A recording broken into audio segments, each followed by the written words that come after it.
Je vous remercie donc de nous avoir rejoints ou de continuer dans cette salle. Nous allons donc aborder le thème passionnant, je l'espère, du management package des équipes de direction.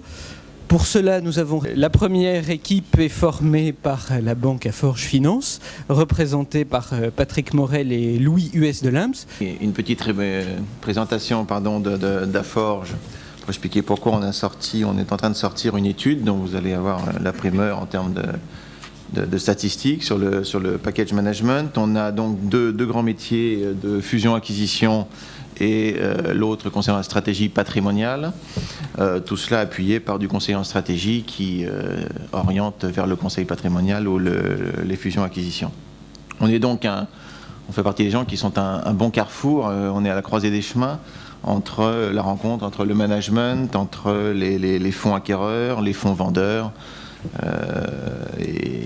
Et dans ce carrefour se dessine un certain nombre de grands constats qu'on va essayer de passer rapidement en revue. On est une soixantaine de personnes, donc entre Paris et Genève, spécialisées dans le mid-cap, en tout cas la définition française, entre 50 et 500, avec un cœur de cible où 80% de nos opérations se situent entre 50 et 150 millions d'euros.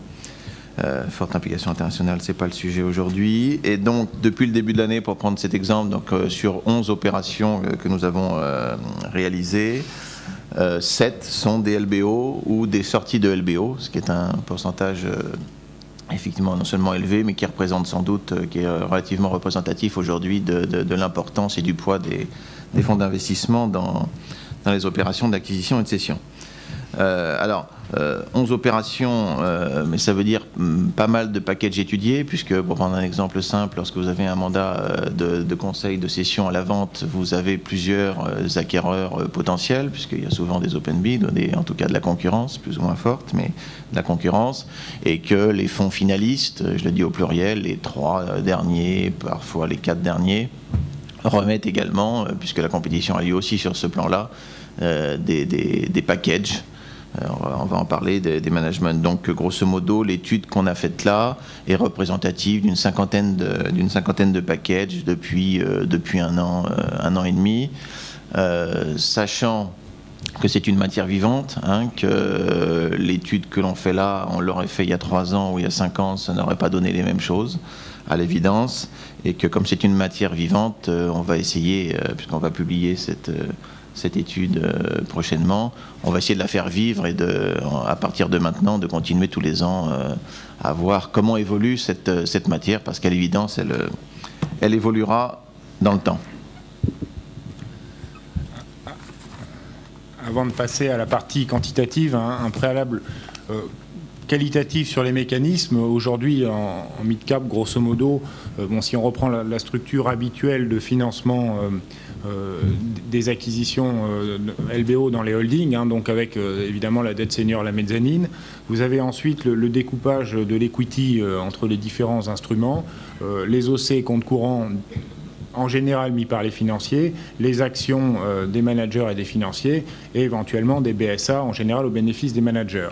Donc ce qui veut dire qu'on a 2 outils de rétrocession qui apparaissent au bénéfice des managers, les OC, les comptes courants qui donnent un levier supplémentaire et qui permettent donc de rétrocéder la plus-value, et les BSA qui donnent un accès aussi complémentaire au capital et qui sont donc également un mécanisme de rétrocession de plus-value. Les deux sont souvent utilisés et combinés. L'idée au niveau économique peut être de 3 ordres. Ça peut être soit de rétrocéder de la plus-value au premier euro, ce qui peut se faire aussi bien par les OC ou par les BSA. Il suffit d'avoir des comptes courants ou des OC avec des clauses de conversion qui ne se réalisent jamais, ou des BSA au nominal qui est établi lors de l'acquisition. De la même manière, avec des OC ou des BSA, on peut faire des rétrocessions de plus-value au premier euro, mais avec un seuil de déclenchement. Il suffit d'avoir les clauses adéquates dans les contrats, ou des rétrocessions de plus-value, de super plus-value, donc au-delà d'un multiple ou d'un TRI atteint sur l'opération.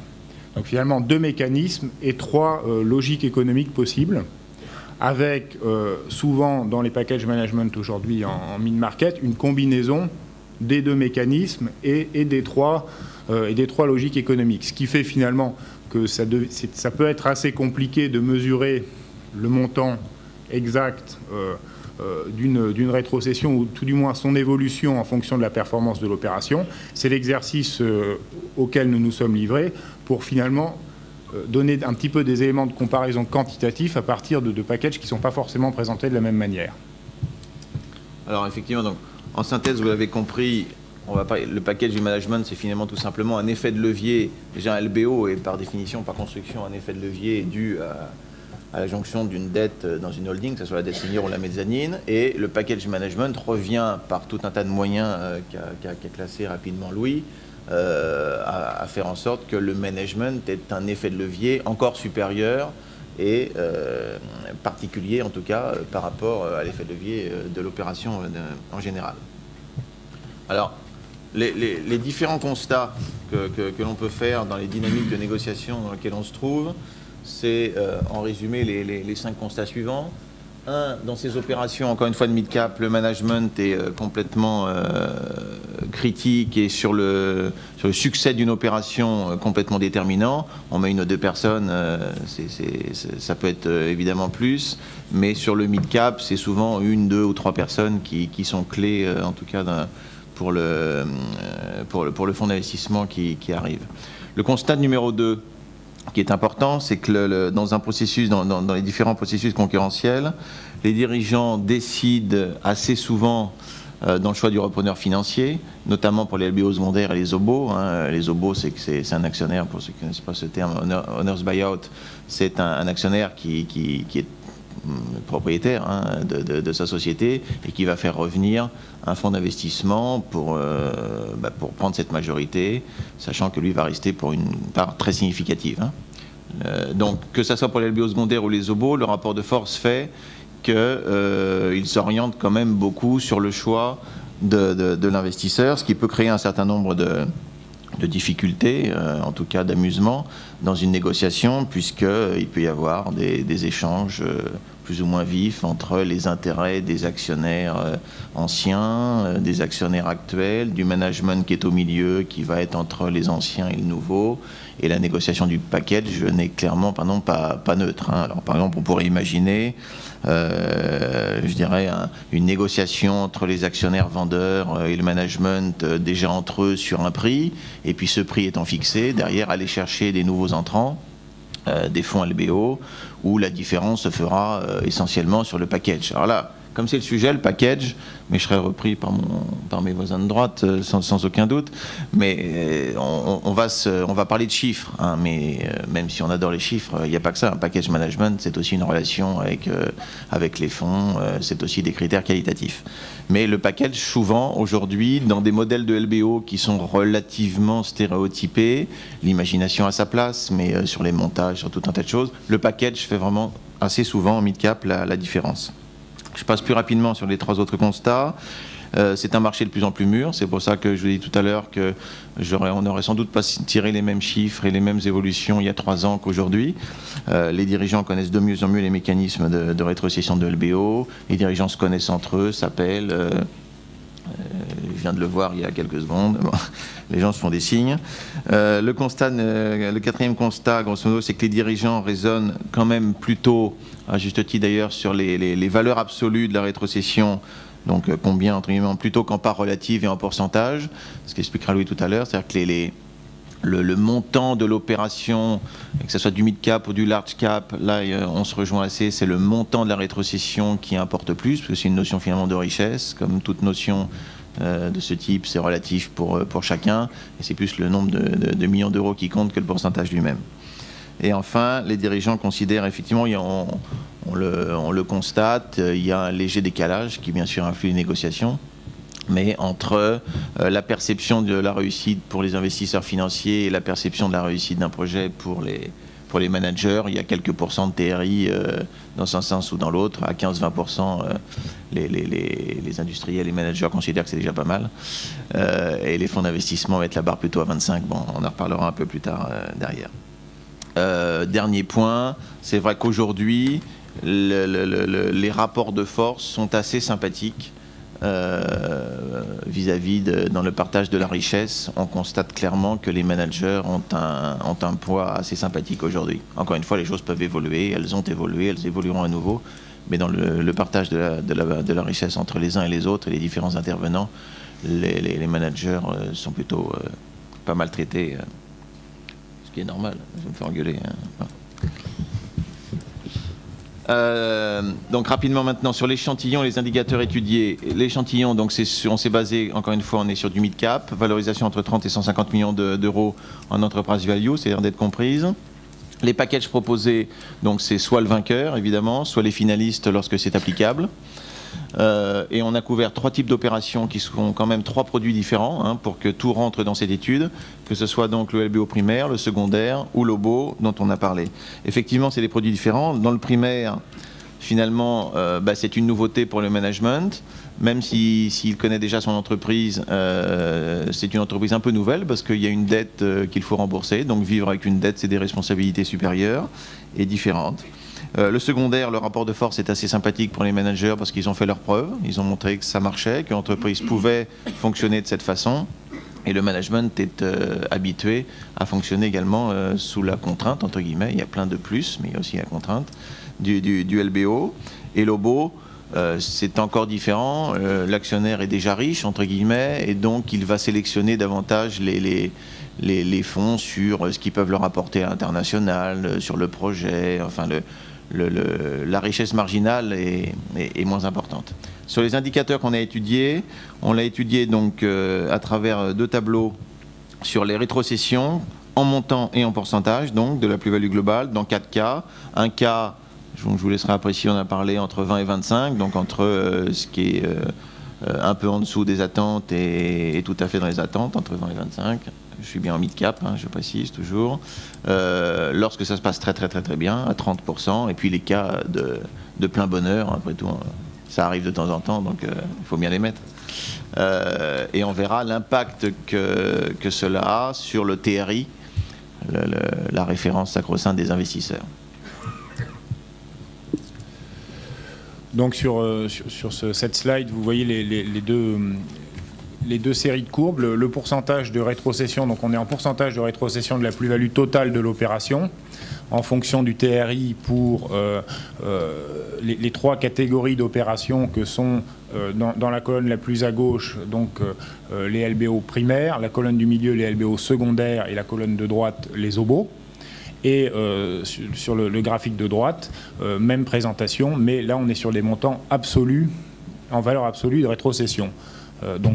Par exemple, si je prends la colonne 30% dans le graphique de gauche, donc ça veut dire que si le TRI de l'opération est égal à 30%, on voit que la rétrocession en cas de LBO primaire est d'environ en moyenne 2% de l'opération, elle monte à 17% en LBO secondaire et elle est un peu au-dessus de 10% en OBO sur une moyenne statistique. Et on voit que c'est évidemment très différent à 40% et encore très différent à 25% et à 20%.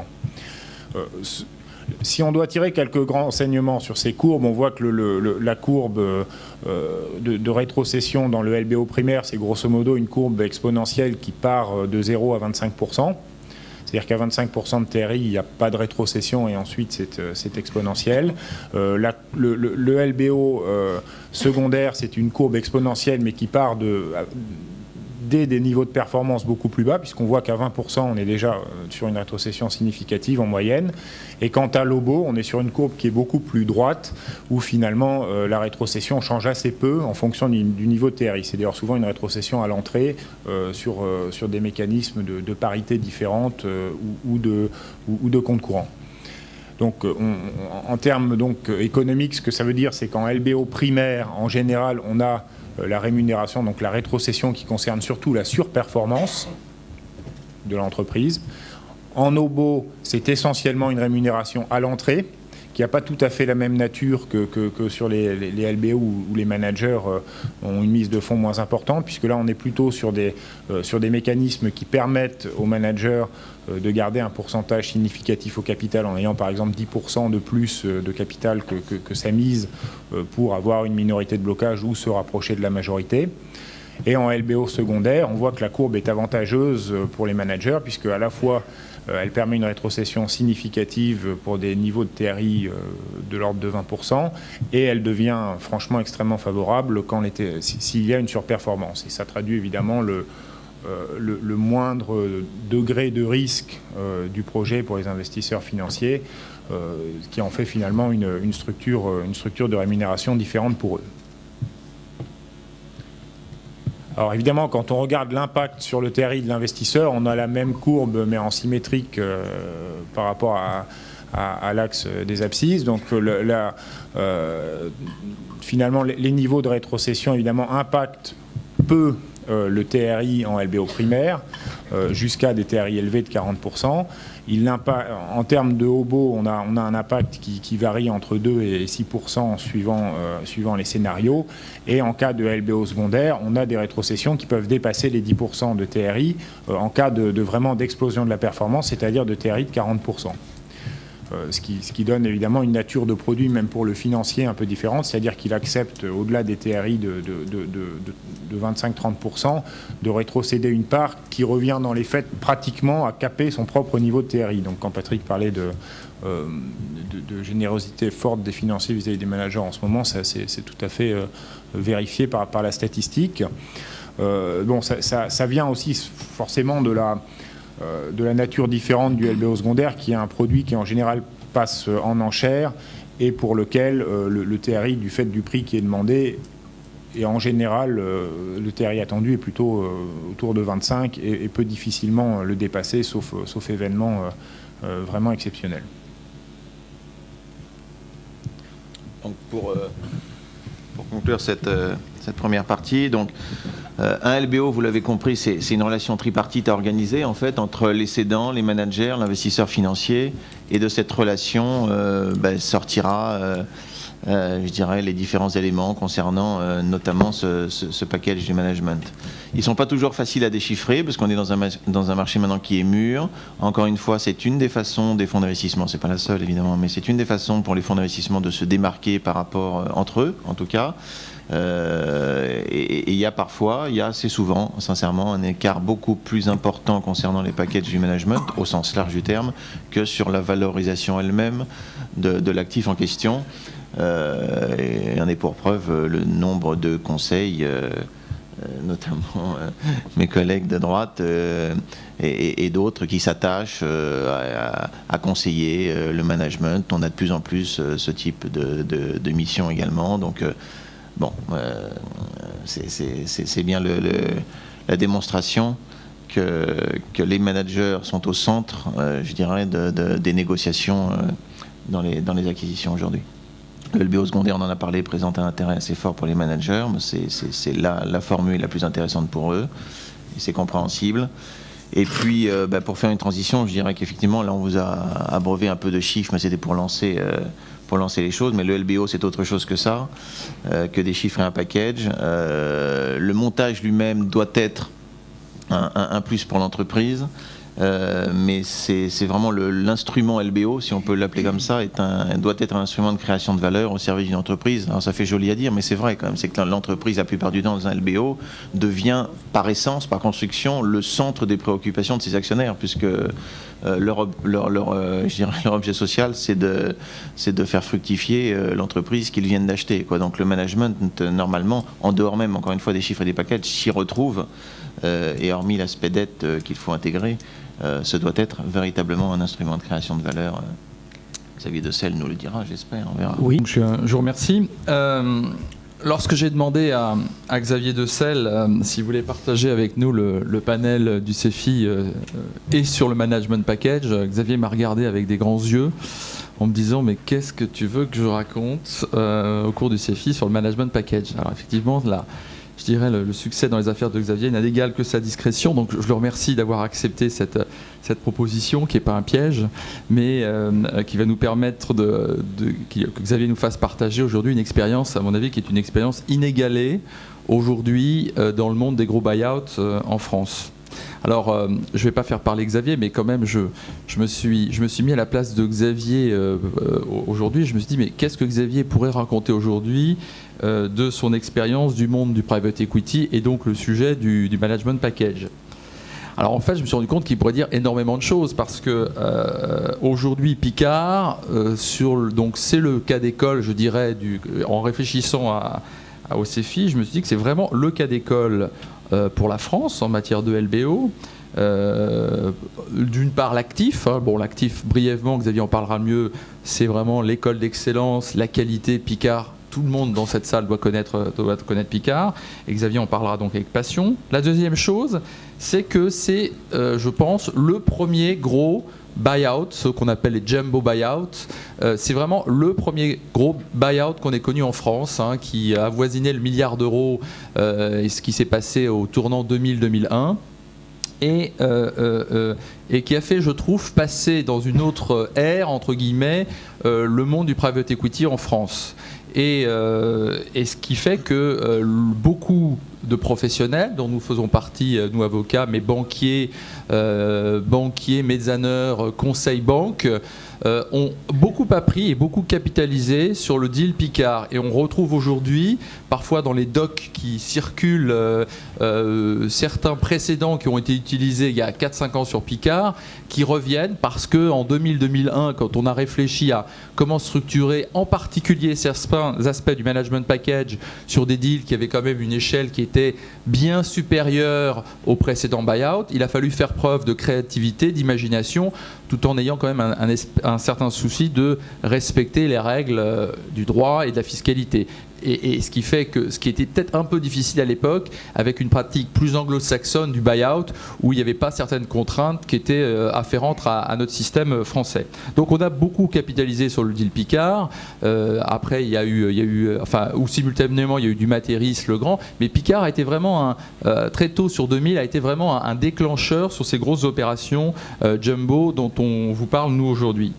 Et surtout Picard, si on réfléchit bien, c'est une opération qui a pratiquement connu toutes les évolutions que peuvent connaître un buyout.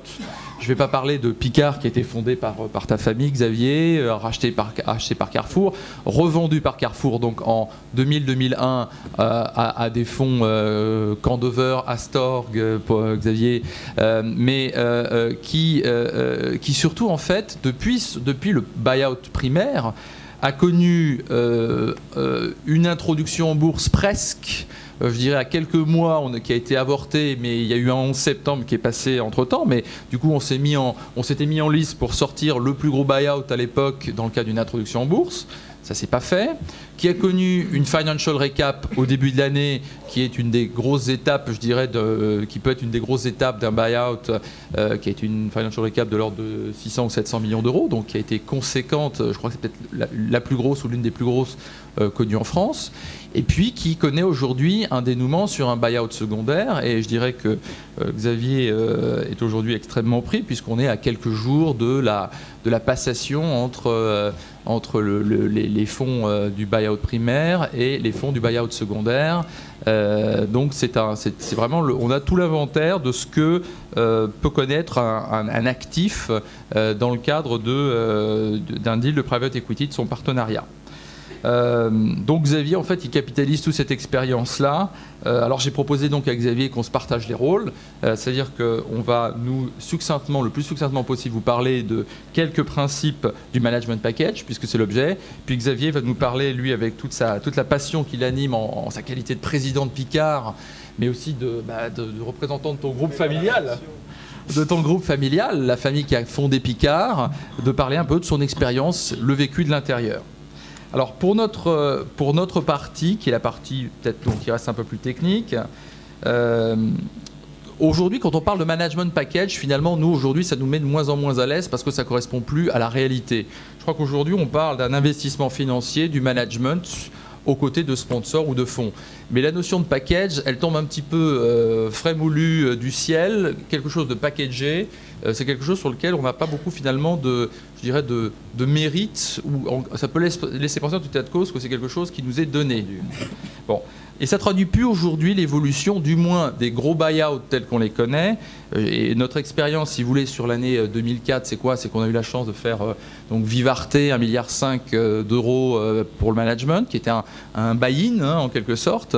On a travaillé sur la récap Picard, on fait Picard en secondaire et on travaille actuellement sur Excel, qui devrait être de plusieurs milliards d'euros, le prix étant encore un élément incertain.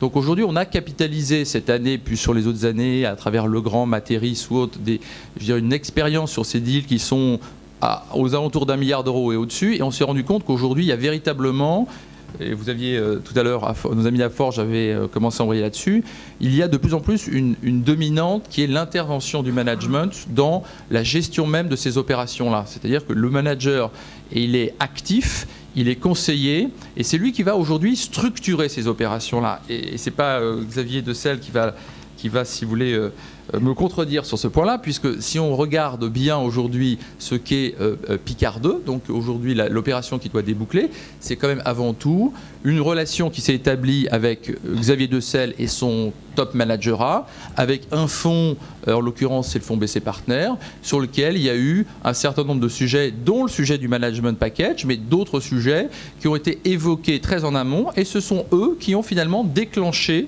leur sortie, ce qui montre qu'aujourd'hui c'est une évolution. Il n'y a pas beaucoup de précédents sur ces opérations finalement de managers qui déclenchent leur sortie et qui vont jusqu'au bout dans un deal qui a été quand même très, je dirais, dans lequel le manager a pris, encore une fois, il faut que le prix soit au rendez-vous. Encore une fois, le managerat ne peut pas imposer et ne imposera jamais un acquéreur, mais dans le cadre d'une fourchette de prix qui est une fourchette de prix qui est dans le marché, le manager a pu sélectionner, donc c'est le manager qui a sélectionné en fait son partenaire financier. Et ça, c'est une évolution qui est une évolution importante.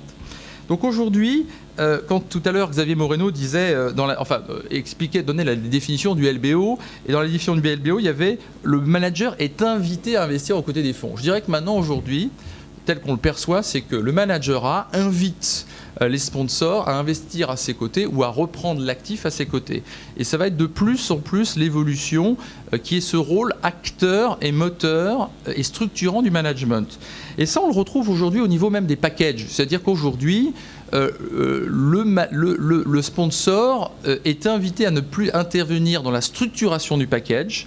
Le manager propose juridiquement un contexte juridique et bien évidemment le sponsor et ses conseils vont intervenir pour être sûr que ça rentre bien, je dirais, dans sa propre structuration, dans la façon d'un petit peu de caler sa dette, son partenariat, son pacte ou autre. Mais on se rend compte qu'aujourd'hui c'est le managerat, et ça a été le cas cette année sur les trois opérations que j'ai évoquées, le managerat a toujours proposé juridiquement et fiscalement un schéma. Donc aujourd'hui, le managerat est le moteur de ces gros buyouts. Et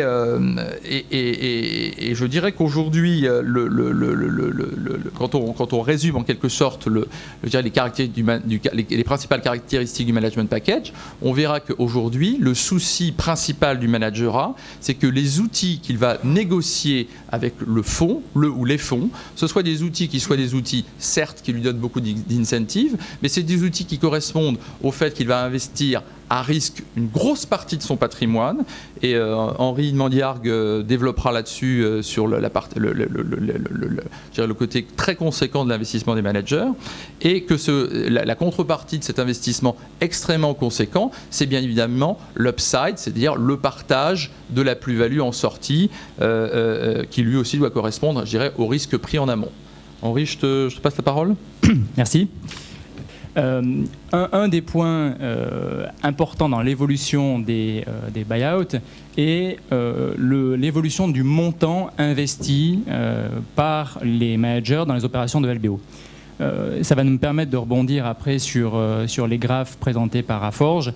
Ce qu'on aperçoit aujourd'hui, c'est que les montants investis dans les buyouts par les équipes de managers sont de plus en plus conséquents. On a des investissements qui sont de l'ordre de plusieurs millions, voire plusieurs dizaines de millions dans les opérations de LBO. Ces investissements, comme on va le développer, sont des investissements qui sont des investissements à risque.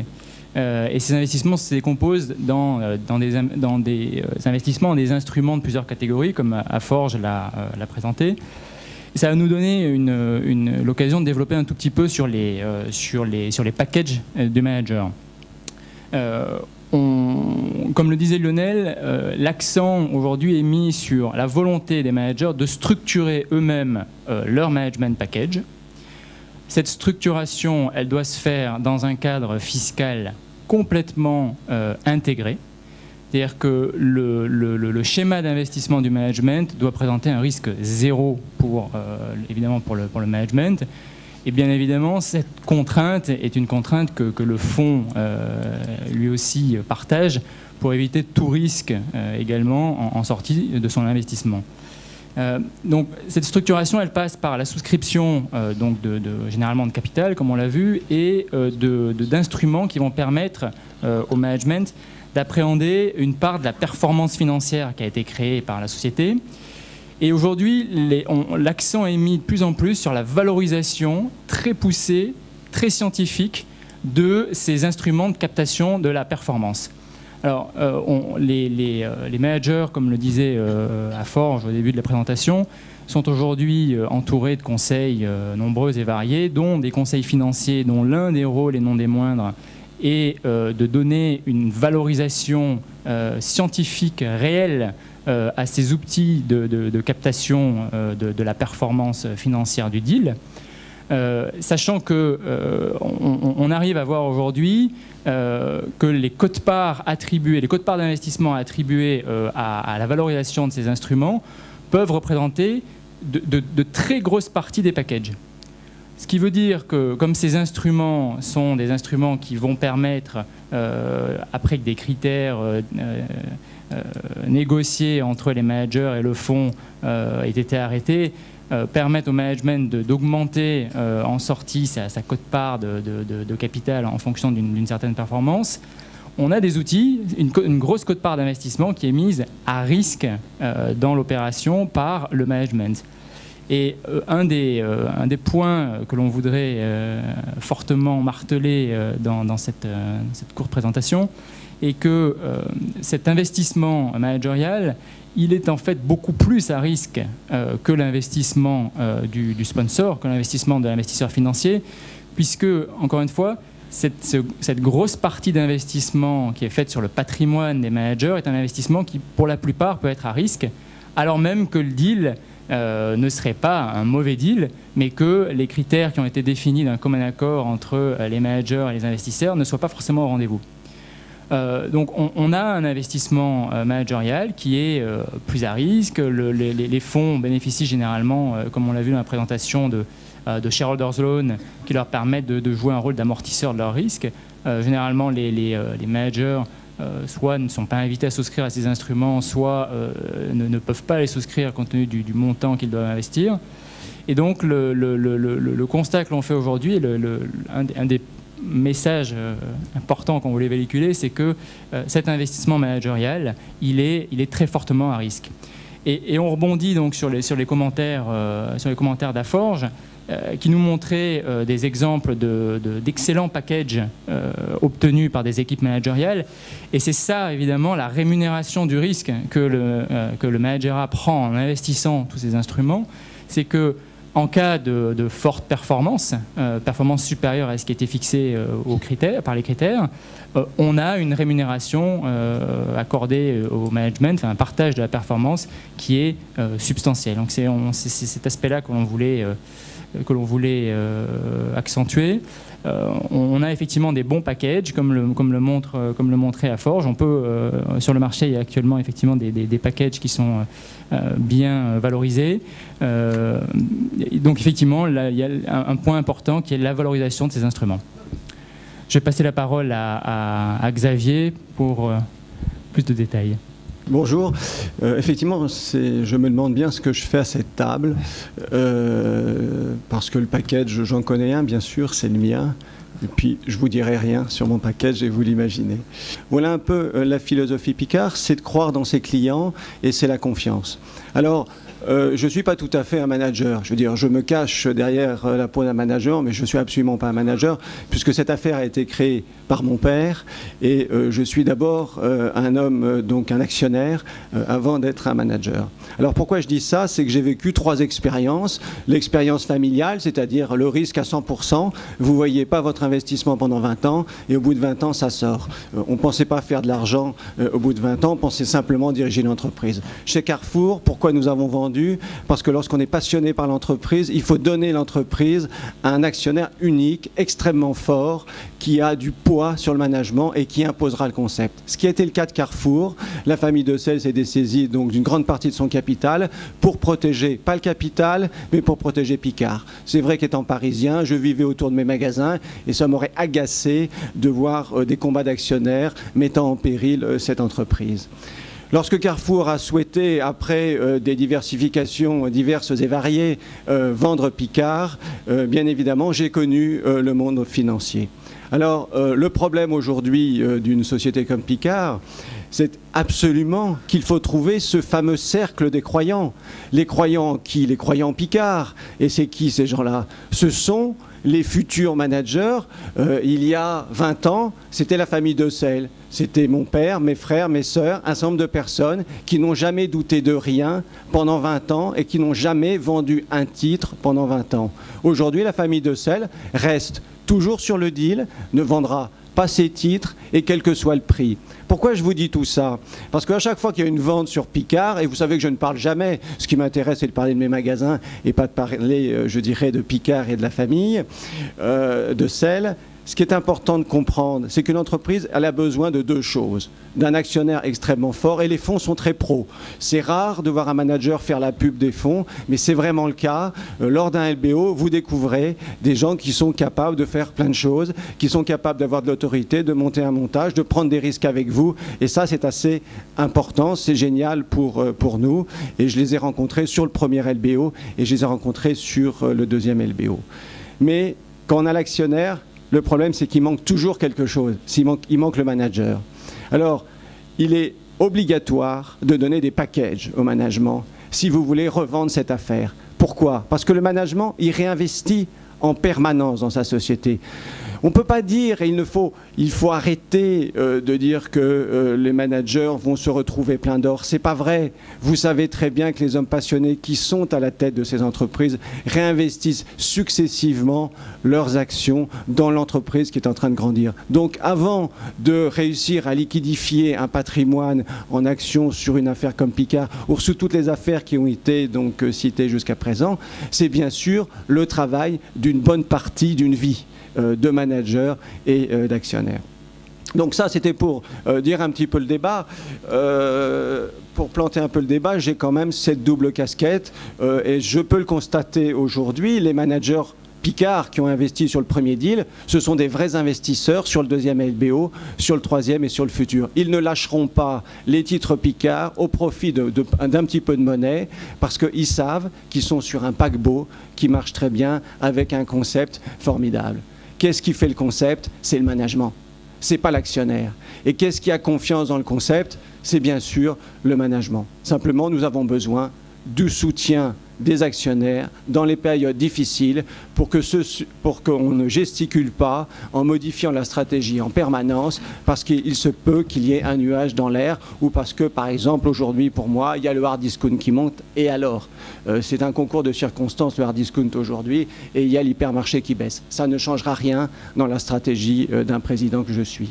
Donc, la force et la nécessité d'une entreprise, et je parle pour l'affectio societatis, je parle pour les salariés de l'entreprise. Ils ont besoin d'un groupe de direction qui fait partie de ce cercle des croyants et des actionnaires qui croient dans l'entreprise. Alors ce deuxième LBO, comment il s'est passé? De façon la plus simple. C'est d'abord trouver des hommes qui peuvent me comprendre sur ce style de langage. C'est ne pas venir faire de l'ingérence sur le métier. Bon, alors d'abord, on peut toujours essayer, mais ce n'est pas possible. Parce qu'en 3, 4, 5 ans, il n'est pas possible de modifier une stratégie. Et puis il est un petit peu dommage de modifier la stratégie lorsqu'on est rentré dans l'entreprise. Il aurait mieux fait de ne pas acheter l'entreprise ou l'énoncer avant. Donc les choses sont très stables sur un LBO. Donc à partir du moment où on a trouvé des fonds. Alors les fonds, ils peuvent être divers et variés. Je crois qu'on réussit dans les affaires, et il faut le dire, avec les gens avec qui on s'entend. Alors ça, ce sont des valeurs humaines, ce ne sont pas des critères financiers, ce ne sont pas des critères juridiques. Laissez aux managers avoir ce plaisir de rencontrer des actionnaires. Il faut bien que nous parlions entre nous des affaires qui nous concernent, que sont l'entreprise. Et ça, c'est vraiment important. Il faut laisser parler l'émotion de tout un chacun sur ces buy-out, et ce n'est pas toujours l'argent qui dirige ce monde.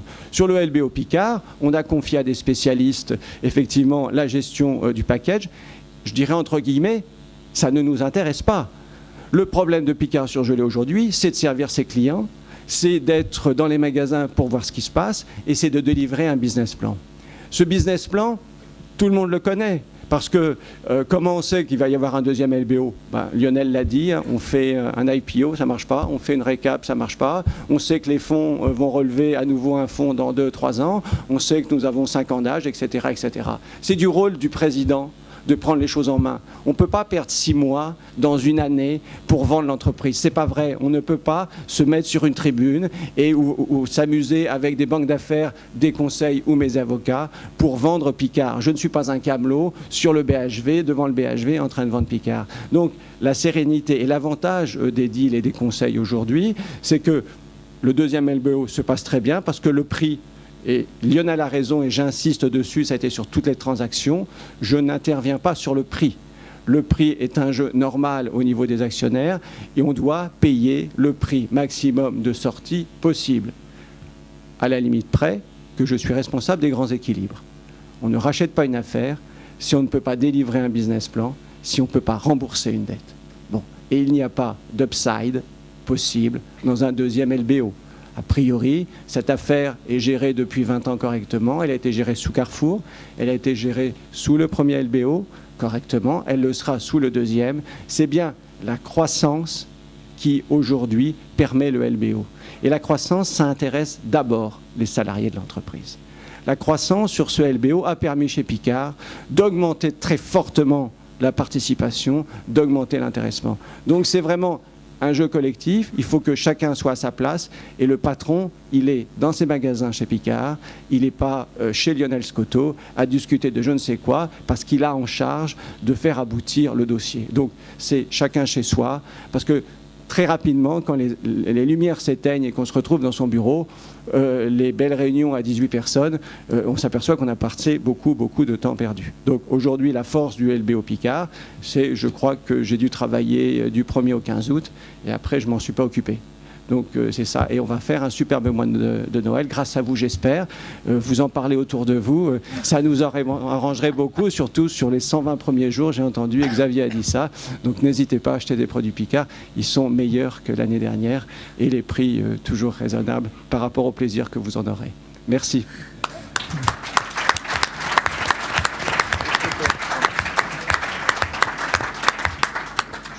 Donc on l'a bien compris, un management package, c'est certes une question financière, c'est une question de responsabilité. Est-ce que vous pourriez tous rentrer un petit peu plus là-dedans? J'imagine que dans la négociation, la partie fiscale est assez importante. J'imagine que la répartition des responsabilités est importante également. Je comprends bien que pour le côté management, il est très intéressant d'arriver en tenant la plume, si j'ose dire, du package, ce qui permet de créer un rapport de force plutôt favorable au management. Je pense également que les banques ne voient pas toujours ça d'un très bon œil, les banques et les fonds, et que tous les fonds ne sont pas, pour employer une expression de saxonne, management friendly. Certains le sont plus que d'autres. Vous pourriez apporter quelques éclairages sur ces différents points. Je me suis permis de demander à Patrick de prendre la parole pour peut-être lui permettre de ne pas dire quelque chose de méchant et à la limite d'aller vers lui. Je trouve qu'aujourd'hui, et ça c'est une évolution récente, je dirais des 18 derniers mois, peut-être des 2 dernières années, mais aujourd'hui, il y a maintenant, je crois que les conseils des fonds, et je prêche un peu pour ma paroisse, sont maintenant acceptés dans le paysage et on commence à voir maintenant du crédit, du management, excusez-moi. Donc ce qui veut dire qu'aujourd'hui, on travaille maintenant avec les banquiers, par exemple de la vente, qui sont centraux. On travaille énormément avec eux et ils nous intègrent parfaitement maintenant dans leur processus décisionnel dans le cadre de la vente. Et ça, c'est très agréable parce qu'on se rend compte qu'aujourd'hui, ce n'est plus le management ou le management package ou l'investissement du management qui est repoussé au dernier moment avec 24 heures pour se décider, ce qui était généralement un peu catastrophique. C'est que dans le processus aujourd'hui de la vente de l'actif, il y a beaucoup de précautions qui sont apportées. Je parle de maisons comme HSBC, Rothschild ou d'autres. Maintenant, systématiquement, ils nous y associent étape par étape pour être sûr que il n'y ait pas justement de décrochage avec le management ou qu'il n'y ait pas d'opposition. Donc je dirais qu'aujourd'hui, je ne sais pas ce que Patrick lui en pensera, mais je trouve qu'il y a une évolution absolument positive aujourd'hui du fait que le management a le droit non seulement d'être conseillé, non seulement d'assumer seul son risque juridique et fiscal sur la structuration de son package, et que là-dessus, à la limite, moins les sponsors ou les fonds prennent, je dirais, tout ou partie du risque du management, mieux ils se porteront. Patrick ? Je dirais que Xavier Dessel l'a dit mieux que je ne pourrais jamais le faire, mais encore une fois, c'est une relation tripartite. À chaque opération correspond une relation différente entre les fonds, le management, les vendeurs, les acheteurs. Alors ça fait un peu béni-oui de dire que il faut que ce soit du win-win, mais c'est quand même un peu ça, parce que si y a une de ces parties qui considère qu'il se fait léser, on n'y arrive pas. Et effectivement, Lionel, tu as raison sur ce point que les choses se structurent de plus en plus. Les LBO se sont structurés de plus en plus ces dernières années, évidemment. Et donc, il faut que tout le monde trouve sa place. Et le bon deal, c'est quand le management est en phase avec, en niveau stratégie, au niveau humain, avec le fonds d'investissement qui va faire l'opération. Il faut que le prix qui en découle entre les actionnaires corresponde à la volonté du vendeur et à la possibilité de l'acheteur. Et encore une fois, il n'y a pas une réponse, il y a à chaque fois des réponses et du coût humain, sinon ce ne serait pas drôle pour nous d'ailleurs, hein, on s'en kikinerait un peu au bout du 10e LBO. On pourrait en faire 20, 30, 40, ce qui est le cas, on n'a pas le... Je dirais, c'est pas de l'ennui, quoi. À chaque fois, c'est différent parce que Xavier Dessel a sa personnalité, le fonds en face à la sienne, les conseils à l'heure, et à chaque fois, c'est différent. Voilà. Donc, c'est des rapports de force qui évoluent en fonction des négociations. Et encore une fois, le bon deal, c'est lorsque tout le monde se sent à peu près gagnant. Après, le futur dit qu'il était plus ou moins, mais... Je voudrais surtout... féliciter aussi Lionel Scotto et Henri de Mandiac parce qu'ils vous ont dit quelque chose que je me permets de commenter. Je fais une petite parenthèse. Dans mes responsabilités de la FIC avec Patrick de Giovanni, j'ai eu la charge de négocier le régime fiscal des carried interest. Et naturellement, la question de la fiscalité et des intéressements des managements affleurait derrière. Je crois qu'il est essentiel dans une profession où non seulement pour les règles de comportement, mais pour les pratiques de montage, nous avons ce qu'on appelle une responsabilité conjointe et solidaire, que nous soyons tous conscients que chaque fois que nous écrivons un montage, nous portons une responsabilité vis-à-vis de l'ensemble de la profession. Et donc vous avez beaucoup insisté sur le fait que les avantages qu'a le management sont la contrepartie de son risque. Deuxièmement, qu'il faut les faire chiffrer objectivement au départ et il faut les payer, parce que s'ils ne sont pas payés, il n'y a pas de risque. Et d'une manière générale, il ne faut plus parler d'intéressement du management, mais des contreparties qui sont proposées au management pour équilibrer le fait que la proportion de son patrimoine qu'il investit dans le deal est très importante et qu'une partie, dans la mesure où on paye des BSA qui peuvent avoir une valeur zéro, je donne un exemple concret, peut être complètement à risque, c'est-à-dire encore plus à risque que la partie obtenue par les fonds. Donc je crois qu'il est essentiel qu'on garde raison.